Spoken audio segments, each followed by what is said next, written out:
host, Renee Kranz. In the studio with me today, I have Connie Bittner and Ruth Bordewijk. Hey, I got it. I got it, right? Yes, that's right. I love it when we have difficult names because it's always a struggle. So welcome, ladies. Thank you. Yeah, so these ladies came to me, of course, from Jeff Heron, who is so great to send us all kinds of stories of new converts and their beautiful journeys into the church. We get, so Connie came into the church just this past Easter, and Ruth was her sponsor. And usually we don't have the sponsor here. So this will be really good to get both of you here and hear about Connie's story and how Ruth walked with her into the church. And you two, just in the time we've talked before we started recording, you two obviously have a very close relationship. And I don't even know if you knew each other beforehand. But We did not. So this is going to be a good story. I think I'm really looking forward to it. Okay, so Connie and Ruth, will you, maybe starting with Connie, just tell us just a little bit about yourselves so we kind of can orient ourselves to who you are.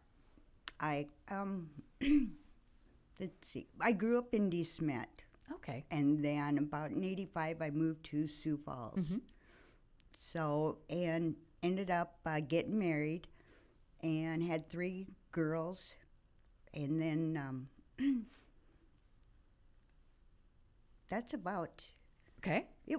So you still live in Sioux Falls now, obviously. I do. And I did go out after my mom passed out to Rapid for about 6 years with my other part of my family, and then moved back to Rapid's Sioux a Falls. great place. I lived out there for 5 years too. So Love it. okay, good. Ruth, how about you? I am from Sioux Falls, and I teach in Sioux Falls, and 3 kids, 1 husband. Shout outs to them. Hey, Ruth's family. Hey, Okay, behave. good. there you go. So Connie, will you just tell us a little bit about what was your relationship to faith like before you discovered the Catholic Church, whether that's when you were a kid or as adult, wherever you want to start? When we were on the farm, we were Lutheran and baptized Lutheran, and then so when I moved into Sioux Falls, then as the family started growing, I took my girls to Eastside Lutheran and became like a Sunday school teacher and helped them progress through Sunday school and stuff. So, and that's about where I grew up with this in the Lutheran. Yeah. Did you have a really strong faith, or was it? I mean, you taught Sunday school, so it seems like you probably did. Yeah. Yeah. So it was good. Like I said, tried to be a good influence with the girls and to help them grow up in the church community. Yeah. So, Yeah. but it was good. Good. It was good. Good. Okay. So that's a pretty normal South Dakota upbringing with faith, I would say. Kind of quiet, kind of, normal. So when did you start to think about the Catholic Church? Did this come all at once? Did it come over time? How did this happen? This was, it was, and it's very interesting. I would see the Catholic Church from the upstairs of my daughter's bedroom. It just caught my, because we lived over on Cliff, but you could still see the cathedral. Yeah, yeah. And it was just so inspiring. It was like so lit up. And I would always just sit there and just look. I was so mesmerized by it. Yeah. And it was like the beauty of it. And it was like just beautiful. And it's always my go-to. Whenever I had a problem or something, I'd always sit at the top steps and just look at it. Yeah. Beauty has a deep effect on you. Okay. Yep. Okay. And so then after I, like I said, moved to Rapid and I come back and I got into an apartment, there it was again, the bright, beautiful cathedral. And it was just like so inspiring. And I've always just, like I said, mesmerized by it. Yeah. Just beauty. Yeah. So then what I did, I had quit drinking. And I still was mesmerized by this cathedral. And I thought, I wonder now what it would be like to see the inside instead of always viewing the outside for how many, many, many years. Yeah. And it was, so I thought, oh, do I? Don't I? I'm not supposed to go there, right? I know I'm not, because you're like I said, you're Lutheran. Yeah. You don't dare. You don't. Everyone's welcome here. I don't know if everybody I knows that, but know. everyone's welcome at the cathedral. So I did. One time I thought, I'm going to walk up those steps. Mm-hmm. I'm going to go through the door. So And did you? I did. Okay, good. I did. I didn't know if maybe it took a couple times. No, I did. I finally got the courage up, and I walked through the door. And as soon as I opened that door, that crucifix, the Jesus in the front, Mm-hmm. all of a sudden I had a sense of welcome home. Really? Wow. Welcome home. I don't know what it was. Mm-hmm. It was just welcome home. Mm-hmm. And so I thought, okay, I'm going to go to Saturday Mass Yeah. just to see. I thought, nobody will show up, hardly. And how many years Saturday. ago was this? Probably two in 2023. Okay, so she doesn't know that the TV, or you didn't know at the time that TV Mass is recorded on a Saturday. No, Mass. I did not. Nope, did not. So, no, I thought I'll go to Saturday Mass. Maybe hardly anybody will know, because you Right. don't know. Well, yeah, So I did. Mhm. I did go by yourself. by myself. Nice. Okay. And so, and it was a beautiful experience. Mm-hmm. And especially when I went up front and the Bishop de Group. And Yes. it was, his eyes looked at me like as Jesus was looking at me. Oh, lovely. And it was just like, it was just, it just struck me as like Like I an love you. invitation. Oh. it's like welcome home. Yeah. It's just, I don't know what it was. It was just a welcome home. He has a way of that, yes. And I was just so mesmerized by him, and it was like his eyes looking at me, and then, Mm-hmm. And I know before his sermon he had mentioned about everybody is welcome. Mm-hmm. So that put a peace to my heart, is knowing that I can be here, Yeah. even though I'm Lutheran. Right. I can be here, Mm-hmm. and it was like, what a great feeling. Yeah. Yeah. So beautiful. Yeah. Okay. So you went to Mass by yourself Yes. and had a real experience Mm-hmm. of God, of Jesus in Mm-hmm. the church. So when you left, okay, obviously you came into the church, but when you left, what were your thoughts? I'm going back. I had such a inspiration, Mm-hmm.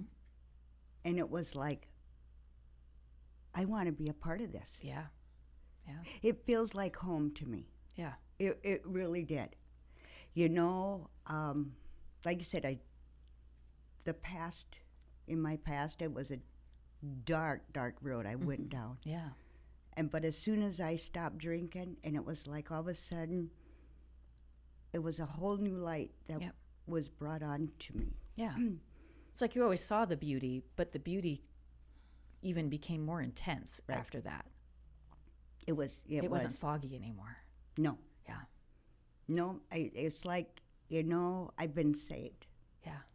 Yeah. Very much. So- Okay. So then I imagine you at some point reached out to Father Morgan or someone to say, hey, I'd like to how do I get into this thing for real? I sat there, and like I said, after Mass, I always kind of sat there and just meditate. Mm-hmm. And I noticed in the bulletin where you could take classes. Mm-hmm. And I thought, do I, don't I? Right. And so I thought, well, I scanned the barcode, and it's like, okay, I'm going to do this. So I reached out to Jeff, Mm-hmm. and then Jeff got back to me, and it's like, I gave him my story. Mm-hmm. So, and it was like, next thing I thought, maybe be a few classes, but no, it was good. Yeah.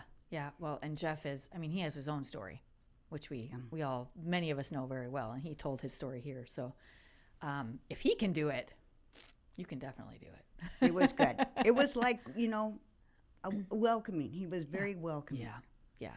He is. And, he never put judgment on you. Mm-mm. or nothing. It's like all is welcome, Yeah. Yeah. which is he's a sweetheart. Yes. himself. Very much. Okay. So how did Ruth come to be your sponsor? I imagine you probably didn't have know a lot of Catholic people. No. So I think Jeff had reached out to Ruth, and then I got a text message from Jeff saying, I've got this gal. You two are going to be awesome together. You two are going to be great. So, and then I met her one time after, was it Mass? Yes. Yep. Yeah. And it was like, beautiful soul she has. Yeah. It was like, Jeff did good. Yeah.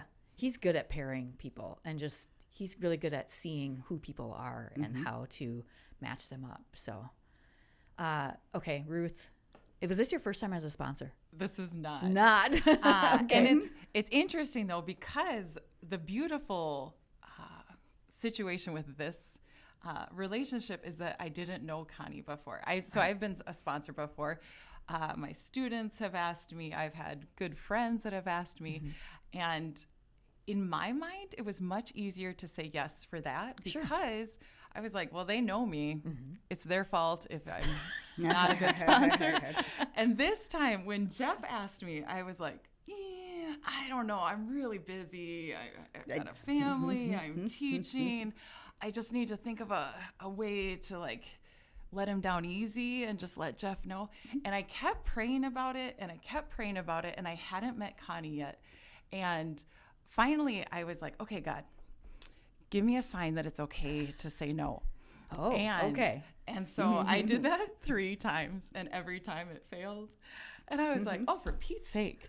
Like, and so I finally was like, okay, God, like this, and I finally, the one time I was like, the only day of the week that this will work is if it's on Wednesdays.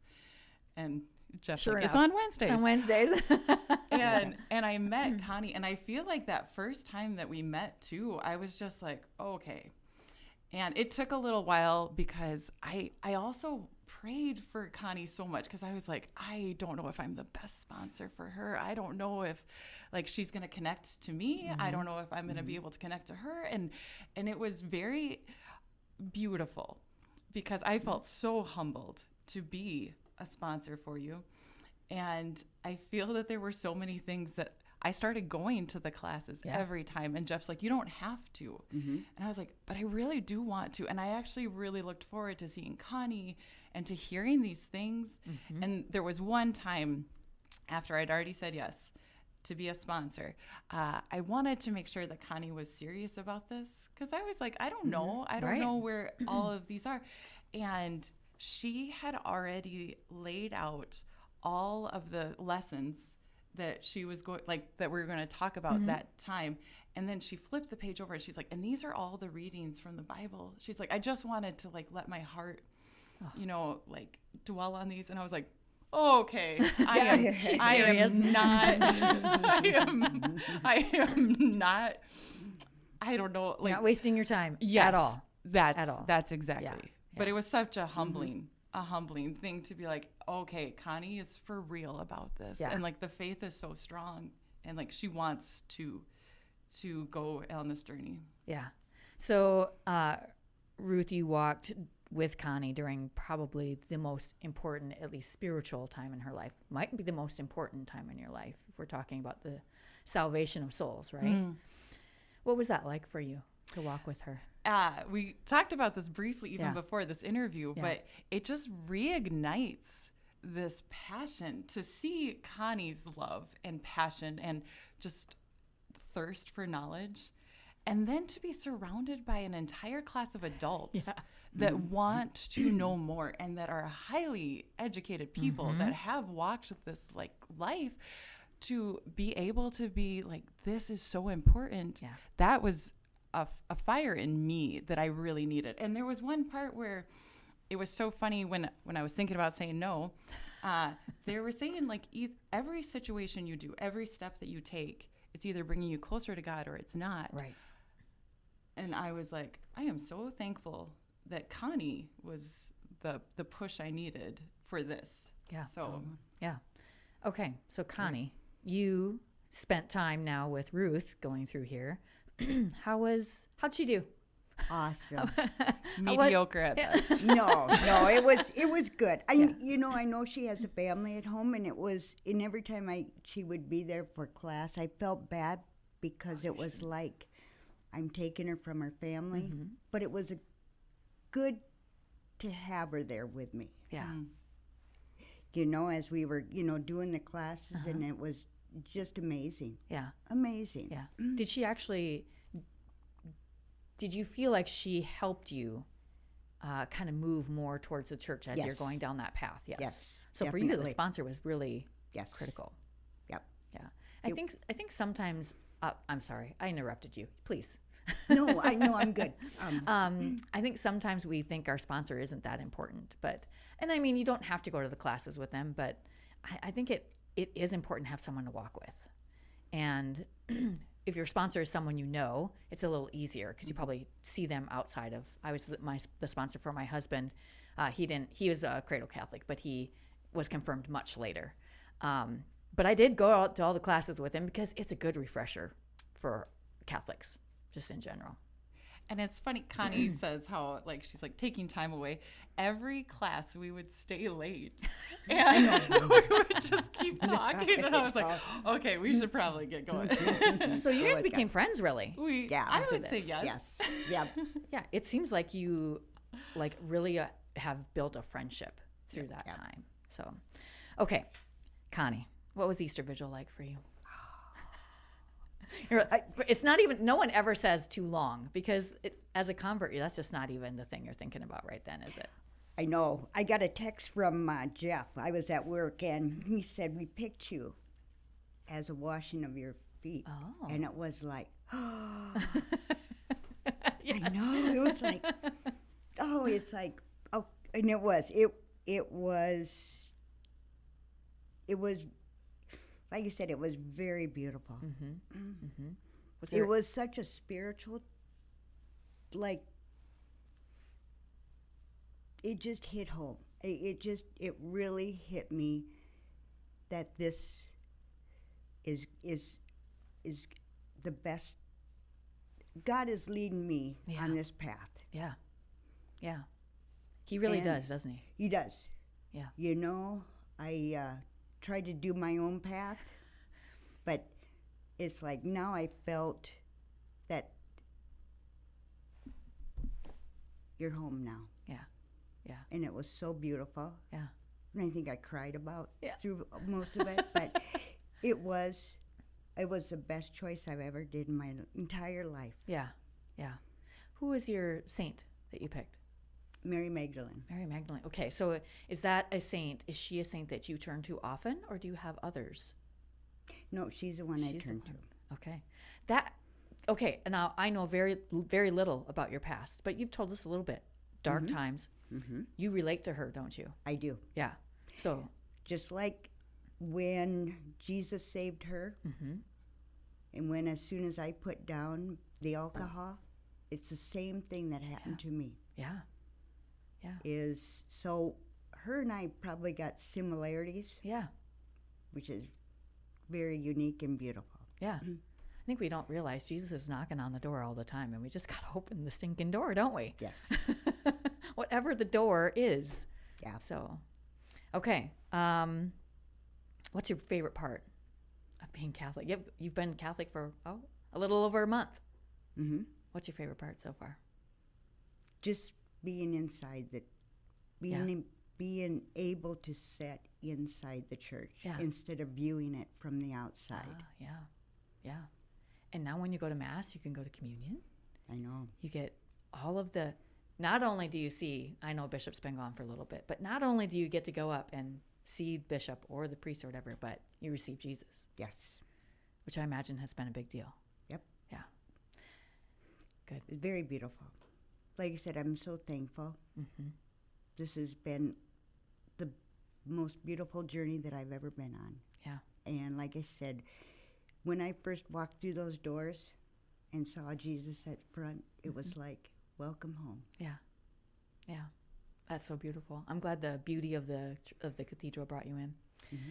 Ruth, we have about a minute. What's been your favorite part of watching Ruth or Connie come in? I just love her joy and her zeal to want to better herself. And like joining the Catholic Church was just one of those steps. So she's like, okay. And I have so much respect for her. She won't ever say this, but her attendance at the classes was such a testament to how seriously she took this. Mm-hmm. The day for Easter Vigil, she had to work that day, and then she had Easter Vigil, and then she worked it was kind of a sacrifice of like no sleep, and she's like, I'm filled with the Holy Spirit. And there was one of my favorite moments was right after we were so nervous going up, and I just wanted to have her do the right thing and bow at the right time and everything. And then afterwards I was like, you're Catholic. we stood right by the altar servers and just bawled. And they were like, okay. Yeah. I'm sure that's not the first time they've seen that, but it's so beautiful when you see it. Yes. And that's how I think just how much the Spirit. Yep. And to see that with Connie has been really special. Yeah. It is. Yeah. Well, Connie and Ruth, we are out of time. Connie, thank you so much for telling us your story. Thank you for inviting us. Yeah, and welcome home. And thank you, Jeff. Yes, thank you, Jeff, for always sending me such great people. Ruth, I'm really glad you were there to walk with her, and thanks for saying yes. Mm-hmm. And hopefully you'll say yes again in the future, because I bet, well, it won't be Jeff anymore, but Ian will probably ask you. Oh, good.